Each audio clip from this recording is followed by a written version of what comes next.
Okay, good afternoon, everybody. We're ready to start, and it is my pleasure to announce today's guest, Shai Agassi, the founder and CEO of Better Place, is here with us tonight. And as you know, Better Place is a company focused on solving one of the century's biggest challenges, which is creating a scalable and sustainable personal transportation system. And in fact, here at the College of Engineering at the Center for Entrepreneurship and Technology, we're working with Better Place, looking into sort of what would it take to bring the infrastructure of Better Place and an electric vehicle grid system to the Bay Area. And in fact, many of our students are here, if you guys just want to raise your hand real quick. And with that, Shai, thank you very much for being here, and I'll turn over to you.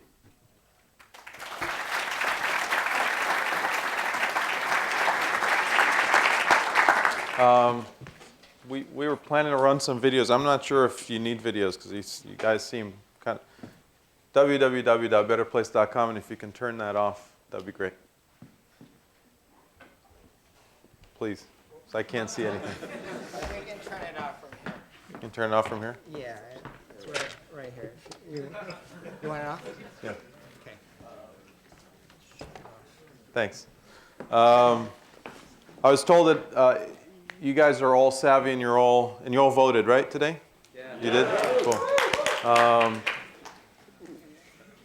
Instead of telling you what we do, because I think you can all read on the web what we do and how we do it and all kind of stuff, and read the questions, I'd like to share with you the story of how I got to do this, because I wasn't in green tech or blue tech or any of this stuff 2 years ago. As a matter of fact, had you invited me here 2 years ago, you'd hear a very, very boring presentation on enterprise software and the future of SAP versus Oracle, which might have been meaningful for some of you, but is no longer meaningful to me. And so I want to share with you a bit of the personal story. And in it, I'll weave some kilowatt hours and batteries and ethanol versus electric, so that the engineers in the room would still feel satisfied that they got what they paid for. But mostly I want to share with you how I got to making this decision, which has been a road, a very interesting road of sort of decision points, crucibles that you don't know about till you sort of reflect on them afterwards. And each one of them was influenced by a giant of immense gravity that I had the pleasure and honor to spend sometimes 5 minutes and sometimes days on with them, and how they've affected my decision process. It all started with 2 questions. I got asked a question by one of my mentors, the CEO, the former CEO and the chairman of SAP, whether I want to be the next CEO at SAP. And that was in 2005. Now I was a kid that grew up in Israel. I got onto computers at the age of 7. I dreamt about the computer industry. The first time I came to the Bay Area, I was actually about your age. I was sort of 20 years old. And then suddenly all these logos became buildings. I drove by Oracle, and it became a building. It was a logo before. I didn't even know Darth Vader lived there. And I drove by Apple, and Infinite Loop became a building, and I drove by Sun, and all these places became meaningful in ways that you can't even imagine if you were not in the Bay Area all your life. And so to get asked to be a CEO of one of those iconic firms is an unimaginary thought at the time. Unfortunately, I got also asked about a month later by the founder of the World Economic Forum as I joined the Young Global Leaders Group. It's a group of about 1,000 people under the age of 40 who get together twice a year to start a conversation before we get too old and just don't listen anymore. And I got asked the question, how are you going to make the world a better place by 2020? It's one of those annoying midlife crisis questions. Because you get a time frame, it's blocked. You got to do something by 2020, and it has to be meaningful enough to make an impact on the world in a significantly better way. And it triggered a process in my head that ran two parallel processes, one towards SAP and one towards myself. And I read a book at the time by Jim Collins. He comes from a university not too far away across the bay, which didn't accept me. And he's got this very interesting process in which you're supposed to cross what you're best in the world at, what you're passionate about, and what your economic driver is. To find the cross-section of these three, and you find your hedgehog concept. Hedgehogs know how to do one thing. They know how to do it really, really well. And it gets them through life. And I started running this cycle on SAP, and then I found myself attracted into running it on my own personal life because of that 2020 question, better place question. And I found out that I'm very, very passionate about paying my debt to my past and my debt to the future. And the debt to the past was Israel. I came from Israel, and I looked at how do you bring peace to the Middle East. And my debt to the future were my two kids. And I thought, how do I pass a planet that's survivable to those two kids? And they seemed like these big, passionate questions that I couldn't find an answer when I crossed with, I'm really good at software. And I started thinking about changing that description of what I'm best in the world at. And Collins is really tough on, don't just find what you're good at, but really close the aperture as narrow as you can until you find what you're not good at, but what are you the best in the world at? And I got it somehow into my head that I'm really, really good, maybe the best in the world at taking a massively complex engineering problem and breaking it into lots of small problems, figuring out the answer for every one of the small problems, and recompiling it back again to a framework, which didn't help me with peace in the Middle East and sustainability of the planet, but it sort of gave me a new definition. And I figured out another thing, which was my economic driver, as I was lucky enough at a very young age to sell my companies that I started, was no longer making money. So the economic driver was to find out a way to siphon off money from an existing incumbent industry to fix the problem that I want to fix. And as I was compiling all these things, a question came to my mind. And the question was, how are you going to run an entire country without oil? In a way that is based on the science we know today, that works on economics we know today without any grants or gifts, in a bottom-up approach, not a top-down mechanism. So Singapore was taken out of the equation, and you needed a very chaotic place. So Israel was definitely in the equation. And in a way that will be open enough so that it will be copied many times, again and again and again. And that started the question. And so that was sort of the first, sort of think of that as point one. And then point one was broken into a lot of different sub-questions. And I started asking those questions to people who actually were very knowledgeable. I asked my friends, how would you do this? How would you? And most people said, even if you figure out how to do it, you better not, because you'll get killed. Somebody will kill you, and you shouldn't solve the problem. It's too big. It's what do you know about these things? And those guys I didn't listen to.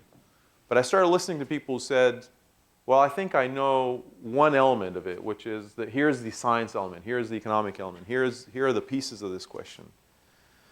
And I started wandering off into all kinds of directions. For about 5 or 6 months, I was absolutely positively sure it would be ethanol. I studied everything you can about ethanol. Then I realized the math and the science of it means every country will need the Amazon. And it was a bit problematic, especially since I looked at Israel and I said, water shortage. So ethanol went off, and I was absolutely, no doubt, hydrogen. I have every hydrogen book you can imagine. And read it through, and one day I found this annoying guy who explained to me the physics of hydrogen, which is hydrogen in cars is the worst overpacking way to get an electron into a motor. Because you take an electron and you package it with something that weighs 2,000 times more and is 2,000 times bigger, and then you try and compress everything. And not only that, you need to start with 4 electrons to get one of those.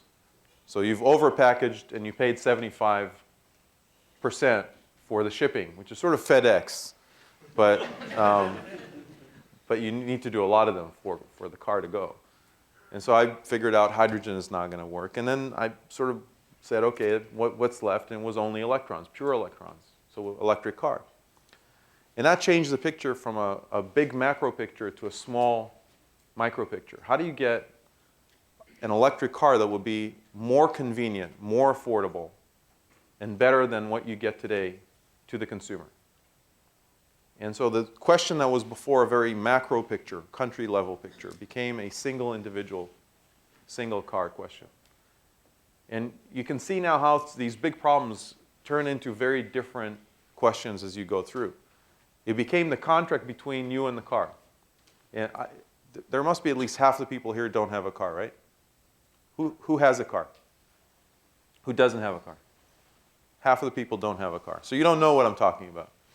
But there's an implicit contract between a car owner and the car. It has to be owned by the person. So we all like the idea of sharing cars. Unfortunately, of the entire car share model in the world, about 30,000 of those cars exist. So we like to share. We like to share as a concept. We don't like to share our car as a general idea. And I can tell you that whenever my wife drives my car, I bang my knee as I come in because she's just a bit shorter. Everything I had is in a different place. It's usually more ordered, but I can't find it. And so there's a complex problem with that. So we figured out we need to own the car. It needs to be fast, even though we're not allowed to go fast, but it has to be fast because it's part of us feeling safe in the car. And it has to have 5 seats because we tried all kinds of things with sort of a 1-seat package, and it doesn't work. Now, 95% of people go with a single individual and 5 seats. It's because we know one day we'll actually find our college buddies in the corner, and we will drive to that road trip we never had. But in the meantime, we still want the 5 seats. So those are the sort of the premises of what a car is. Everything less than that is not a car. It's an upgraded golf cart. And so that's the definition of what we want. At the same time, we want it to be very affordable. So given the 2 options between buying the right car for the environment and buying the affordable car for us, we pick the affordable car. Prius, the most successful hybrid, selling by a factor about 10 to 1. All other hybrids is reaching the first million sale. This year, half of them in California, by the way. Not kidding, half of them in California. But 1 million out of 700 million cars in the world. We haven't even made a dent to the degree of 0.1%, and it's a 20% more efficient car. So we've got 20% efficiency gain on 0.1% in 10 years. Why? Because you come to the dealership and you ask yourself the Al Gore question: do you want to be a good person or do you want to save $6,000? And most of us answer $6,000. And so it has to be more affordable so that we don't ask ourselves, do we want to pick this or that? We just come in and say, I want to save money, and then still come home and say, honey, I bought the green car. And the last thing is we hate to be inconvenienced. If we didn't hate to be inconvenienced, we'd all drive public transportation. So you need to figure out a car that would be a car, full-fledged car, but would stop less times than your normal gasoline car stops, for less amount of time every time you stop, guaranteed, at less money to buy the car. Because when we buy a car, none of us knows what are the implications of that mile per gallon sticker on the window. We don't know what the gallon will cost. So we don't really know how to translate it. We know the gallon cost because it's the only number that's really sticking out on the road as we drive through. We really don't understand what does it mean to my drive right now. And the problem is we're solving a problem that at the micro level has become absolutely meaningless to the individual. But at the macro level has become detrimental to the world. Let me illustrate it to you. Price of oil went up to $147 this year. Implications were that a gallon here in California was about $4.50. The drive I just made from South Bay to North Bay, 2 gallons, roughly. Because I couldn't take my electric car doesn't get all the way here, charge and come back. And we need the better place infrastructure to do that. But 2 gallons, not your average drive, but the average drive is about a gallon to work, a gallon back. So the implication of going from $2 to $4, we're about $4 a day. And what it did to our microeconomic picture is we stopped drinking Starbucks.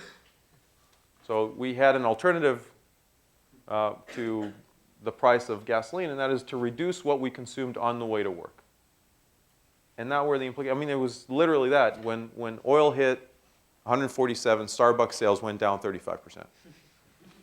Doesn't sound like any connection between the two, but it did happen that way. Store year-over-year sales went down 35%. Now, what are the implications to the world? $70 to $147. The difference is $2 trillion in oil bill to the world. A tax of $2 trillion on the world. Just the US, $350 billion. So globally, we can't sustain the macro impact of this shift. Consumer by consumer, we didn't care. We cared, but we didn't really care.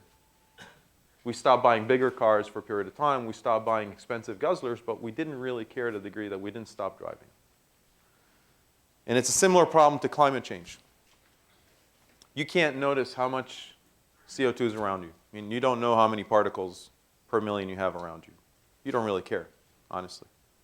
380, 280, 180, you don't care. 480, you wouldn't notice. It's parts per million. The planet and the aggregate can't sustain it. So we have a problem of a similar magnitude on climate change. Different speeds with which they're occurring. At 180 parts per million, we have an ice age. At 280, we have a beautiful age. At 380, we're on our way to disaster. At 480, we have no planet. It's that simple.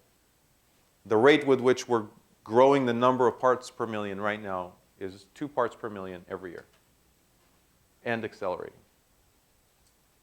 So we have a problem on oil, we have a problem on CO2. Both of these problems, by the way, tied, because a quarter of the CO2 emitted in the world comes from your cars. One of the movies we have is a wonderful movie about kids talking about cars. We asked them if they would burn anything in their living room, and they'd say, oh, our parents will kill us if we did it. We said, well, your parents are doing that every day. We don't think about it that way. So macro picture, micro picture, and the contract with the consumer. And we started thinking about how do you get to answer that contract with the consumer, the individual contract with a consumer, given the one constraint we have today. The battery in the car costs about $12,000 and only takes you about 100 miles on a charge. And if you tell the consumer, don't worry, the next one will do 300 miles and will be charged in 3 minutes, that's, by the way, the biggest statement that stops people from buying electric cars today. It's like telling you the next iPhone is going to be great. Right? Or BlackBerry is coming out with an iPhone killer. Nobody buys. It's the Osborne 2 syndrome. Nobody wants to buy the current product. Now, most people also didn't realize the problem is not in the battery. The problem is in the infrastructure. If you did get a battery that did 300 miles on a charge and could charge in 3 minutes, for the engineering school here, that's a 100 kilowatt hour battery or a 75 kilowatt hour battery, plugging into a socket that would give it a 3-minute charge, full charge. That's about a megawatt connection. It comes with a big sticker that says, please step out of the car, walk behind the wall, take your kids with you. If when you're sitting back, your hair is standing up, don't worry, it's just static. It will go away. Right? So it's a significant engineering problem on the individual connection, but it's a huge problem on the grid. A megawatt line connection, for those of you who can't visualize it, is an apartment building with 500 apartments, turning on and off every single appliance like that. For 3 minutes, off. Now imagine these connections are all over the country. And you get tens of thousands of these 500 apartments going on, off. Now you're in PG&E. Now imagine if we played that trick on PG&E one day. And we set a few buildings, and there will be like this big message that said, on.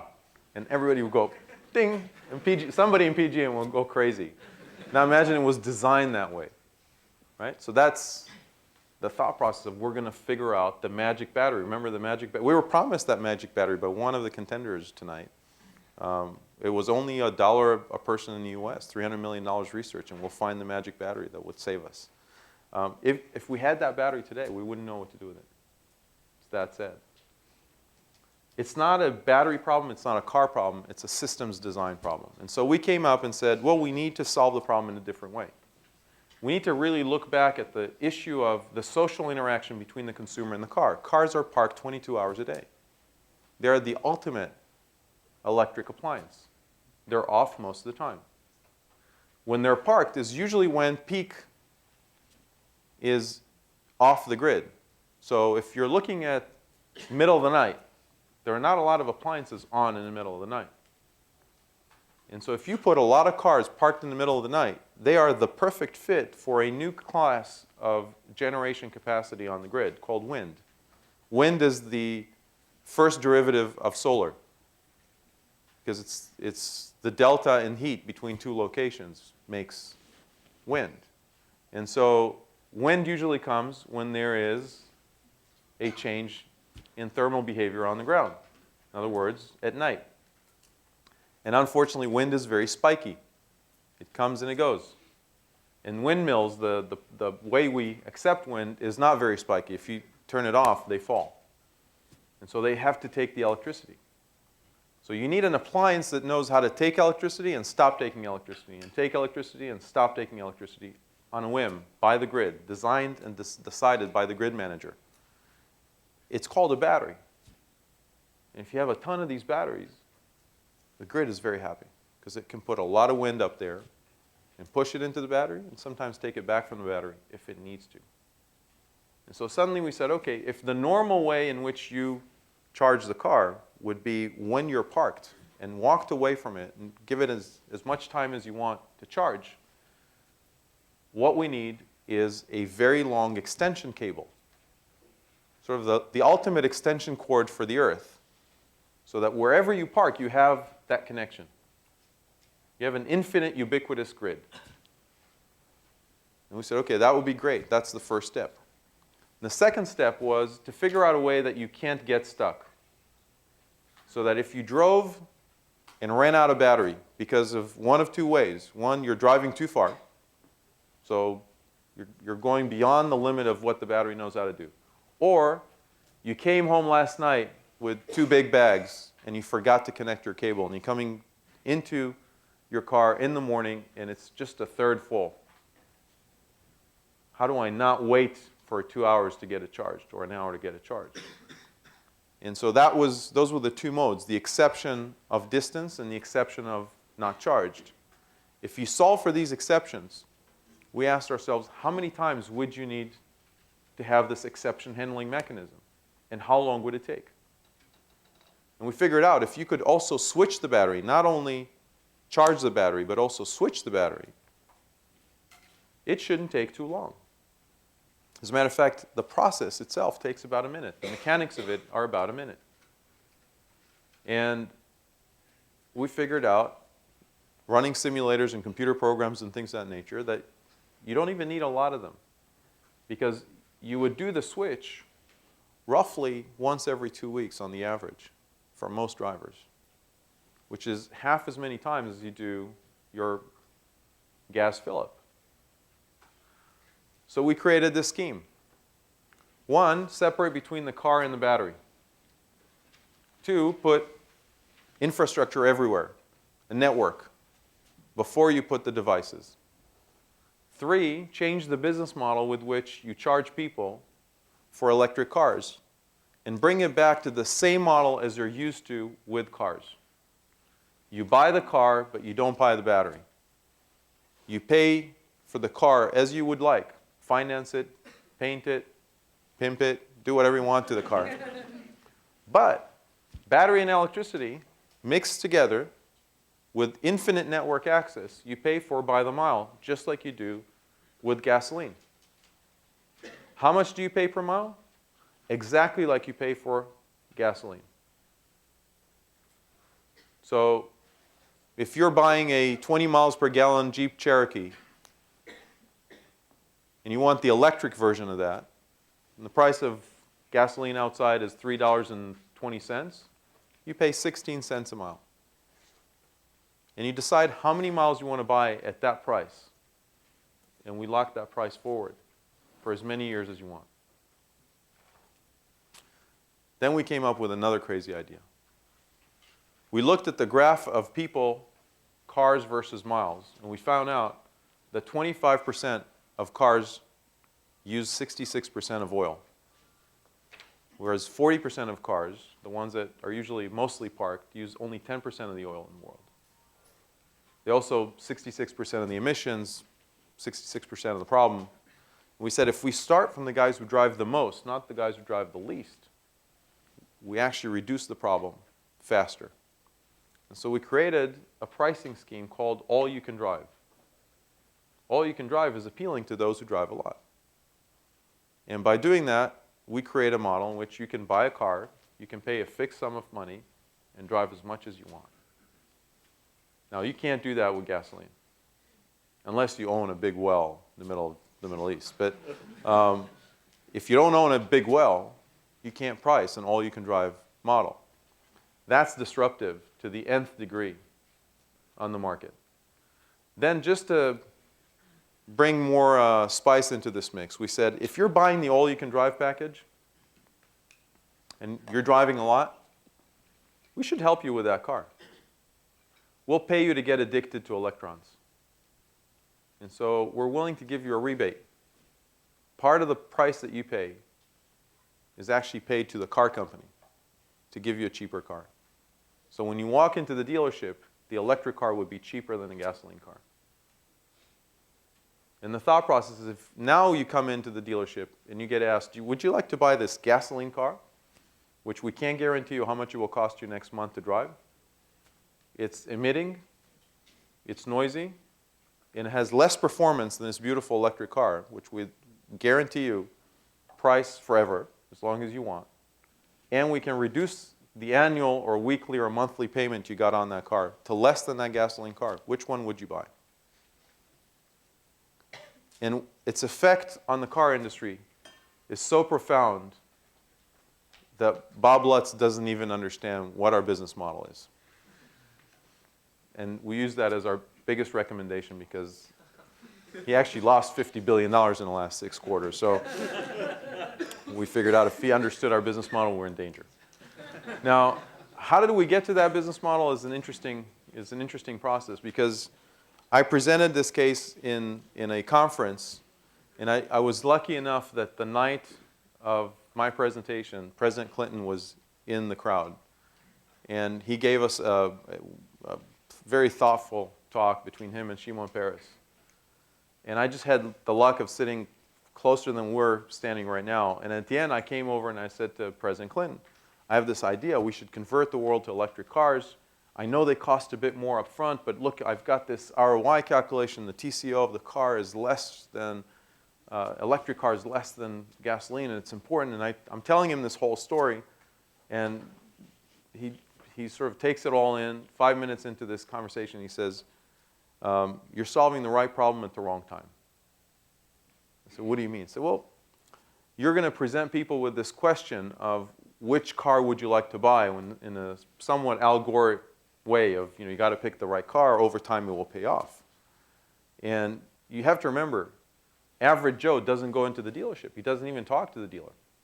Average Joe drives an 8-year-old car until it dies. Most people don't get to buy a new car until very, very late in their life, if at all. And most people need to figure out a way how to get into your car without paying any money because they got no money to buy a car. So you got to have a way to give your car for free to average Joe and still make money. And I said, how do you do that? So he looked at me in profound seriousness and said, I don't know, you're the smart guy. Turn around, walk away. And I know it sounds funny and frustrating, but we are all used to that business model, right? We carry this. How many of you don't have a cell phone?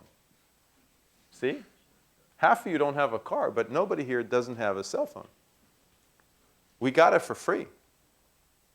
I mean, I kid you not, in some places they actually give you a TV if you're willing to take their cell phone. So you got it for free. What you pay for are the minutes. It's exactly the same model. Even Metro PCS has the all-you-can-talk model we just talked about. And none of you thinks that AT&T or Vodafone or anybody got this phone for free from Nokia or RIM or anybody else, right? So you know you're getting good quality. They're actually making these phones better and better and better all the time. Cheaper and cheaper, better and better. So we've got a model that's already in place. What we needed is a place to try it out. And the next day I got lucky again, and I presented to President Paris. In the middle of the presentation, he stopped me and said, do you have anything written about it? Showed him a paper. And sure enough, in a week's time, I was carried around to every branch of government in Israel, every industrialist in Israel. And at the end of a 2-week cycle, the Prime Minister and I sat together, and he said, do you really think you can do this, right? I said, yeah. He said, look, I need a car company, a real car company that shows me they can build this car. And you say you need $200 million for this infrastructure. You go find that money somewhere else. I'm not giving you any money from the government. But if you find the money and the car company, you can test it in our country. I'll let you spend it here. And I came back, and President Paris got all excited that I got a yes from the Prime Minister, because he was like, so that's a good thing. And I said, yeah, I have a name for the head of the agency. He said, what agency? And I said, you know, it's like a government agency, like NASA, only for cars. And he said, no. Governments don't do anything. He said, it's the secret. Governments don't really build anything at all. Governments distribute budgets. And since the Prime Minister told you you got no budget, you got no agency. You got to start a company. And you're going to run it. And I looked at him and I said, I'm the next CEO at SAP. It's supposed to happen next week. And he said, well, that company must be really, really important, because if you're going to be the CEO of that company and not save the world and your country, it must be really important. What is it again? I realized I'm somewhat manipulated at that point in time, and I said, let me think about it. And I went back home, and then I got lucky again. I got a call. That was Friday. I got a call on Monday from the chairman of SAP, to whom I was committed to be the CEO of the company. And I didn't take it lightly. And he called me up and said, we decided to extend the contract with the current CEO by 2 years. And I said, and he agreed. He said, yes. I said, so I quit. And he said, well, what do you mean? I said, no, it's great. It's great news. Don't worry about it. I really want to quit. And he said, okay, come over here. We got to talk. And for about 3 months, I quit every 2-3 weeks. Because they didn't think I was serious. They thought I was trying to figure out a way to get more or get less or get something else. But I said, look, I'm serious about it. I'm not going to Microsoft. I'm not going to Oracle. I'm not going to IBM. I'm just going to do this crazy idea. And finally, they let me go. I didn't have money. I had a promise by Carlos Ghosn of Nissan, which also was one of those giants that helped us get through. It's another great story. We got, after the Prime Minister of Israel said, get a car company, President Paris sent an invitation to a meeting to the 5 big CEOs of the 5 biggest car companies in the world to meet with him and myself in Davos. 3 didn't answer. They all come from the US. You see that they're all doing great. And 2 said, we'd like to actually come for the meeting. One was Carlos Ghosn, the other one will remain unnamed. And they were supposed to meet with us. Davos, for those of you who don't know, is this gathering of business and political and pundits all together in the middle of a snowstorm in the Alps, in Switzerland. And as it happens, Carlos Ghosn was supposed to go first, and he got stuck in the snow. And the other guy was waiting outside already. And so we invited the other guy to come in while Gon was still finding his way through the Swiss snow. And both of them got a white paper that I wrote. They read the white paper. The guy comes in, and Paris is pitching him. We're going to do this. Israel's perfect. It's small. It's contained. We can do it. We're committed to it. Geopolitically, this is the right thing for us to do. Financially, the environment, the planet. 5 minutes into his presentation, this executive says, look, we read the paper. Shai is crazy.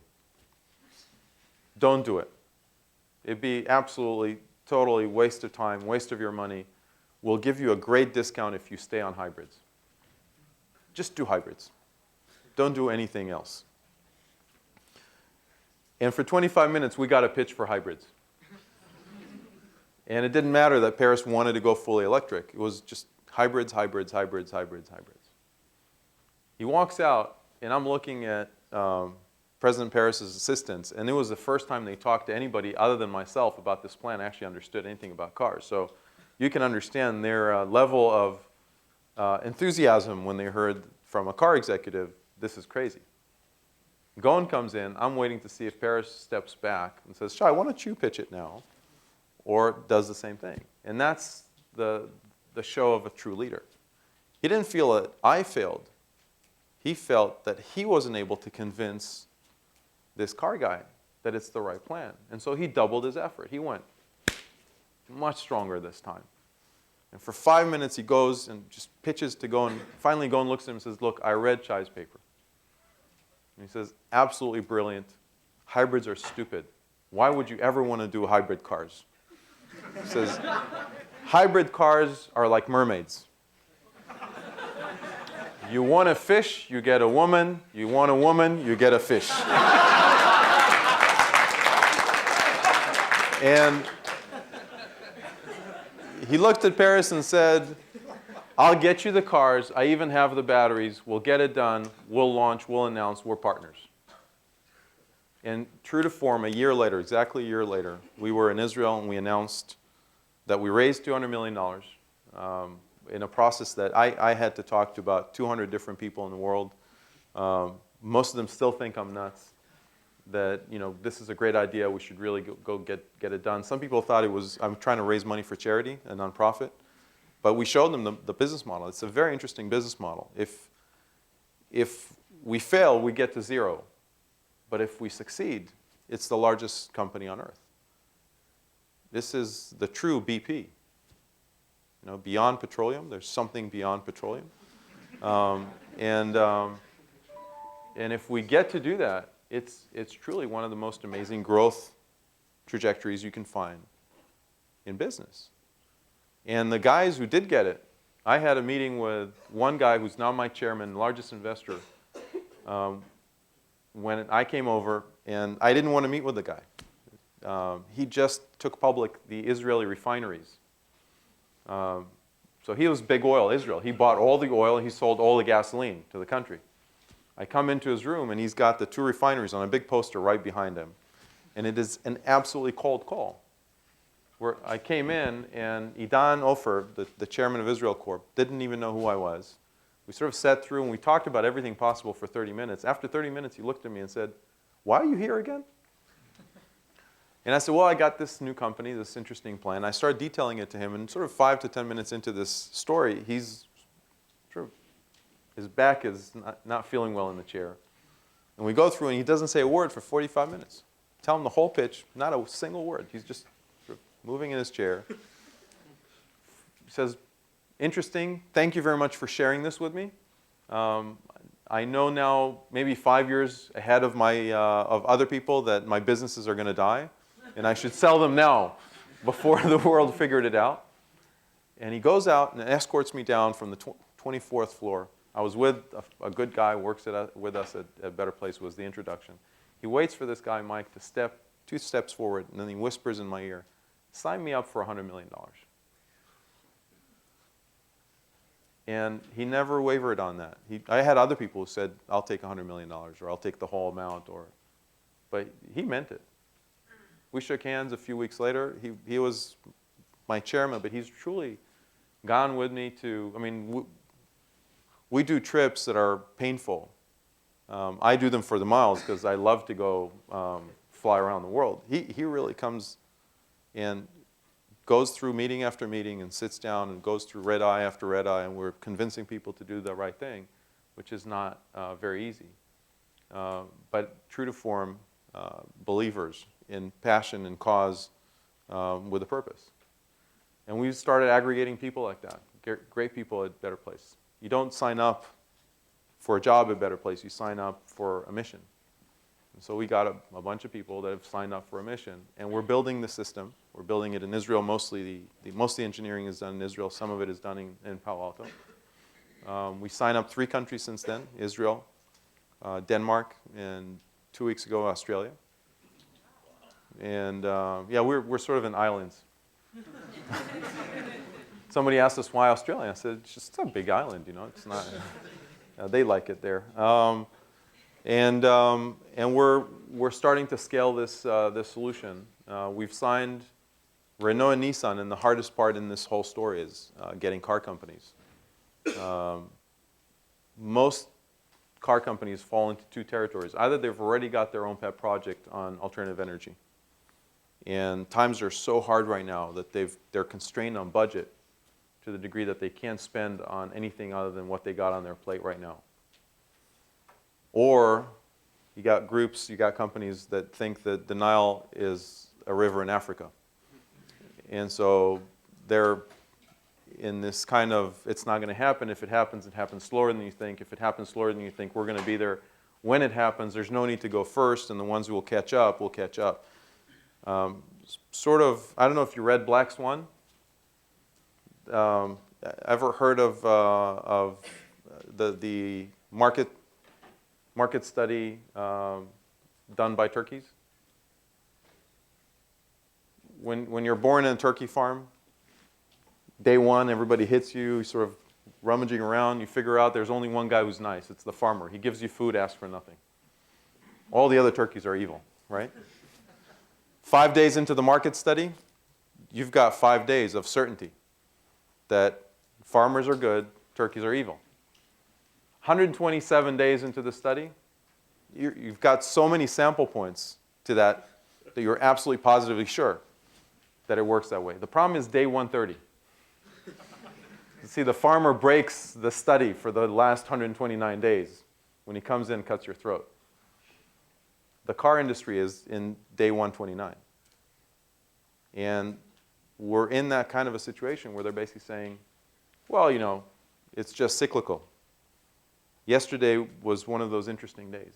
GM had a 47% decline in sales year over year.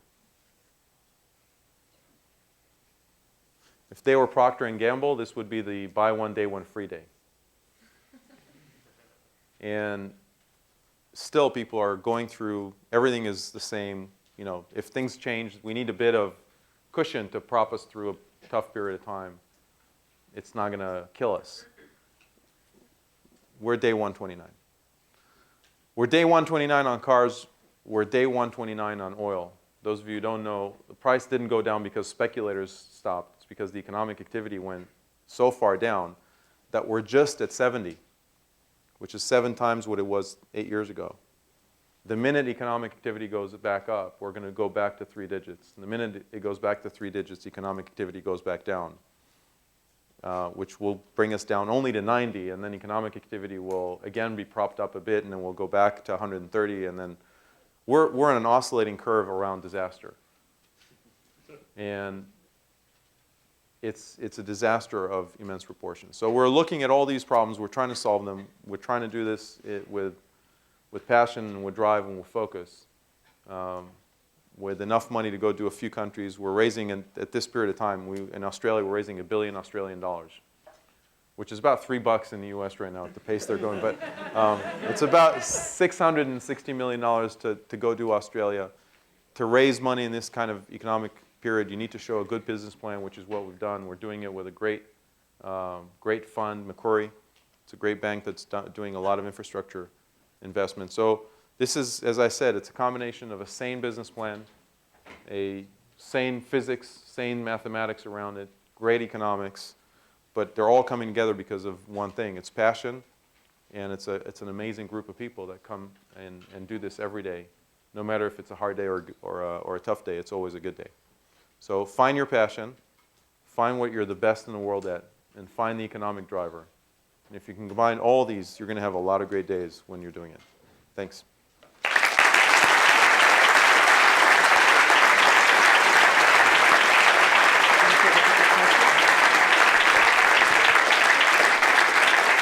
We have time for just a few questions. Cameraman. I just have a quick question. I'm in the process of converting a 1978 Nissan 280Z to gas to electric. Your average Joe who can't purchase a new car. And I'm wondering if your business model will support gas to electric conversions or simply new cars that fit in that framework. A one-off conversion, as you probably know by now, is a very expensive process. The making of a car today has become so cheap that we are looking at cars that will come, effectively a glider without the motor and the battery, at roughly about $5,000.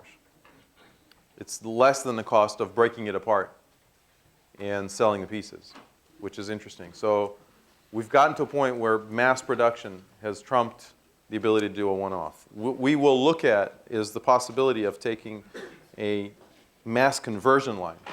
In other words, taking an existing car line and converting them in a pre-designed factory process to electric, just to conserve the material that's in those cars. But it's still not a very economically viable proposition at this point, from all we see. So I have a question. What's going to happen to all the gas-powered cars in Israel? So if everyone in Israel wants to buy your cars, they're going to have a glut of gas-powered vehicles in Israel. Who's going to buy them? We'll stop the embargo on Iran and send them over there. No, I mean, what happens is that there is a process in which these cars get out of the system. They get out of the system either inside the country or in another country over time. This is not going to be a solution that happens overnight.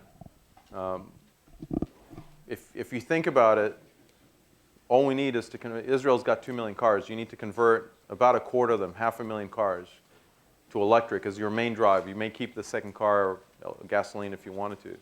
But once you got those 250,000, Israel's gone down in its usage of oil by 66%. Think of America for a second. If we did 50 million cars in America, the right 50 million cars, we could actually save 66% of gasoline use in America.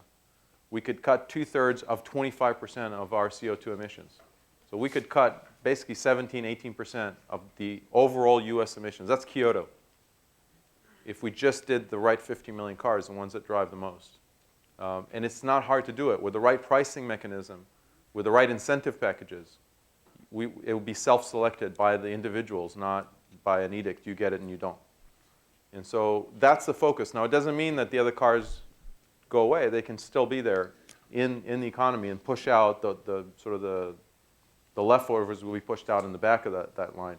The key thing, though, is that we have to scale at an incredible speed. I mean, MIT has put a study out that says that by 2016, 10 million electric cars will be on the road. Most optimistic number I've ever heard and most pessimistic number I've ever heard at the same time. It's optimistic because in 2011, there'll be only 100,000, if everything works well, 100,000 electric cars on the road. So we need to scale an entire supply chain, not just cars, but the chips, the batteries, the everything into this environment to put 10 million cars. From 100,000 to 10 million, that's 100x growth in 5 years. That's faster than Google, but with atoms, not with bits. At the same time, between now and 2016, we will add 500 million cars at the pace we're going right now. Half of them will come into the developing countries. And in China, when you buy a car, it's not because you want to change cars, it's because you now are allowed to drive. So it's the first time you drive a car.